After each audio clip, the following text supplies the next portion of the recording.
Who is the MVP of the NBA? Seems like an easy question, right? But it's a question that many fans around the world are discussing and can't put their finger on the right player. From the criteria to the stats, we really don't know how to define this award and who to give it to. Starting from the beginning of the year, many players thought that Stephen Curry was by far the best player in basketball, and for a while, he was playing outstanding basketball. He was hitting all these threes, making incredible plays, and doing all the things that an MVP should do, right? But it's not really how that works. Later on and during the season, Stephen Curry kind of stumbled a little bit and recently has suffered an injury that has kept him out for pretty much the remainder of the season, but we'll hopefully see him in the playoffs.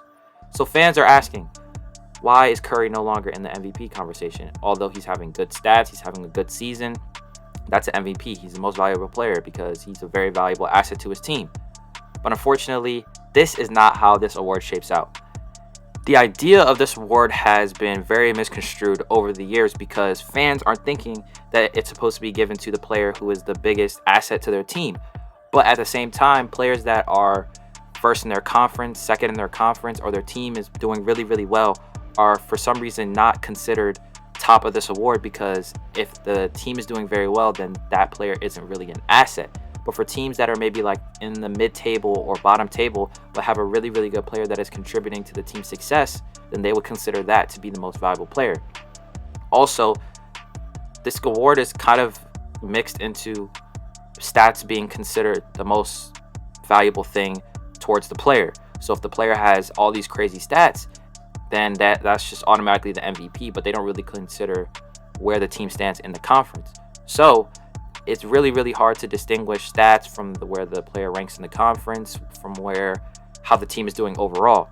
And there have been a list of players that I would think during this NBA season that should have been considered for this award, but maybe have fallen through because of certain things.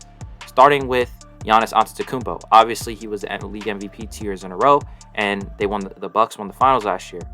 But because the Bucks are doing really, really well this year, and Giannis generally just does good anyway, but for some reason fans aren't considering him as a top front runner in this award.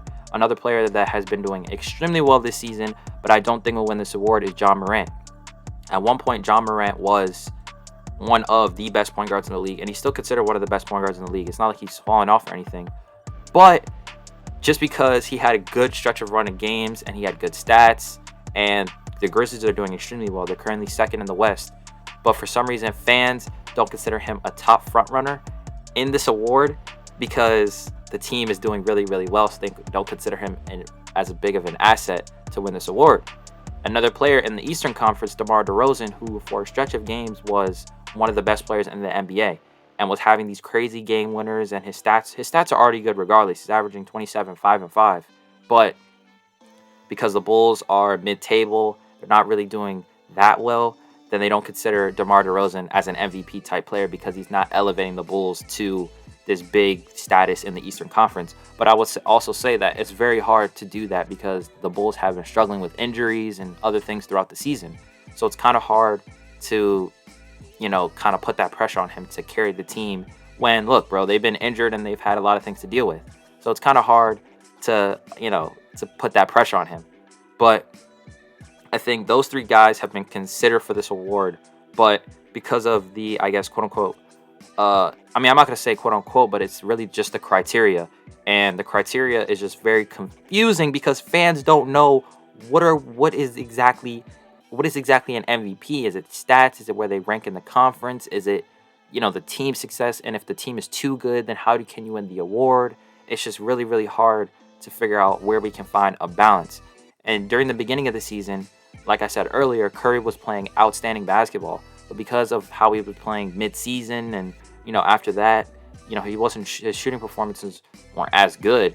So because of that, his whole MVP campaign basically just got dragged to the ground because of that middle stretch. Because to be an MVP, you really have to be perfect. There's really no room for, having a bad stretch or having, But at the same time, the Warriors are in third, and Curry, I would think, and most people think, is a big, big, big contributor to why the Warriors are in third place.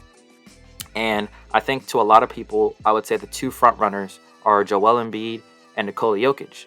But At the same time, I think there's a lot of other players that do deserve the award because of how well they've played this season. And don't get me wrong, Jokic is having an amazing season. He won the MVP last year for a reason, and he is definitely in contention for winning the award again.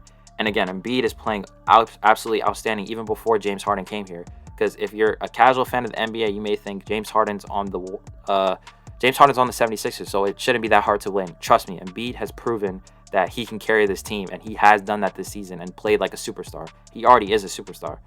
And I think those two guys are definitely going to be the front runners, but I would say Embiid probably has the edge because his stats are a little bit better, and also the 76ers are third in the East, whereas the Nuggets are a little bit lower in their conference. So it's kind of harder for fans to think that Jokic deserves the award when the team is not doing as good. It's really just Jokic and his success as a player, but he's not really elevating the team to a higher level. And it is kind of hard to do that because the Nuggets are being put in a very bad position where Jamal Murray isn't playing basketball right now.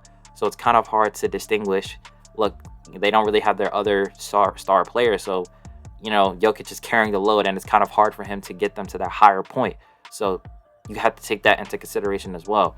And I think LeBron definitely deserves a consideration for this award, because even though the Lakers are playing really, really bad right now, they're playing horrible basketball. They're 10th in the West for a reason.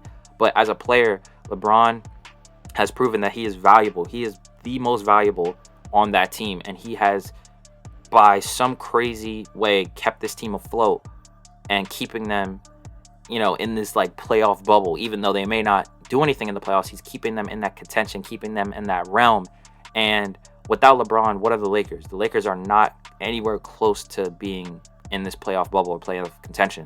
So without LeBron, the Lakers really aren't anywhere where they want to be, and they're still not where they want to be even with LeBron. But he's playing crazy right now. He's the leading scorer in the NBA right now. He may win the scoring title, and he's still efficient. People may think he's scoring 30 points on very bad shooting, but he's very efficient right now, 52% from the field, and that is no slouch. That is no slouch. LeBron James is playing outstanding basketball, and I think he should be considered in this award. But like I said, Embiid, Jokic, I think are the front runners right now.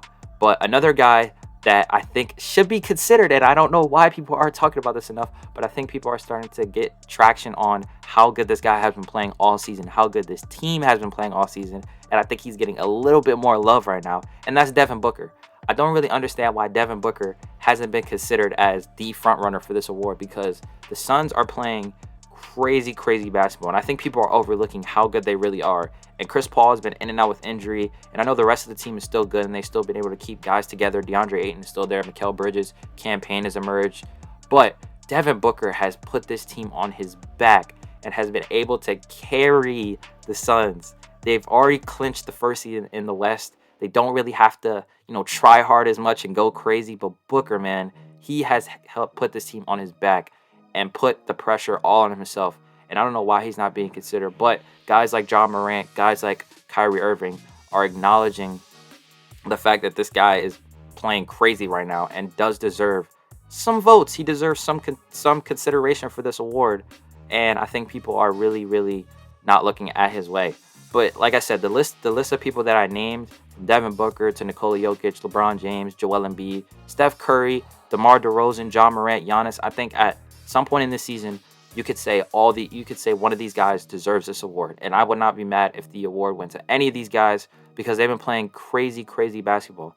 But I think as NBA fans, I think as NBA analysts, collectively, we need to figure out what is the NBA MVP criteria, because from year to year, we always question, we always debate, we always try and argue who is the MVP. Why does this player deserve it, and why does this player deserve it? So really, it needs to come down to a concrete definition of what this award means and who deserves this award. So in the comment section down below, let me know who you think is the MVP of the NBA. I really hope you enjoyed this video. If you enjoyed it, make sure to like and subscribe, and I'll see you guys next time. Peace.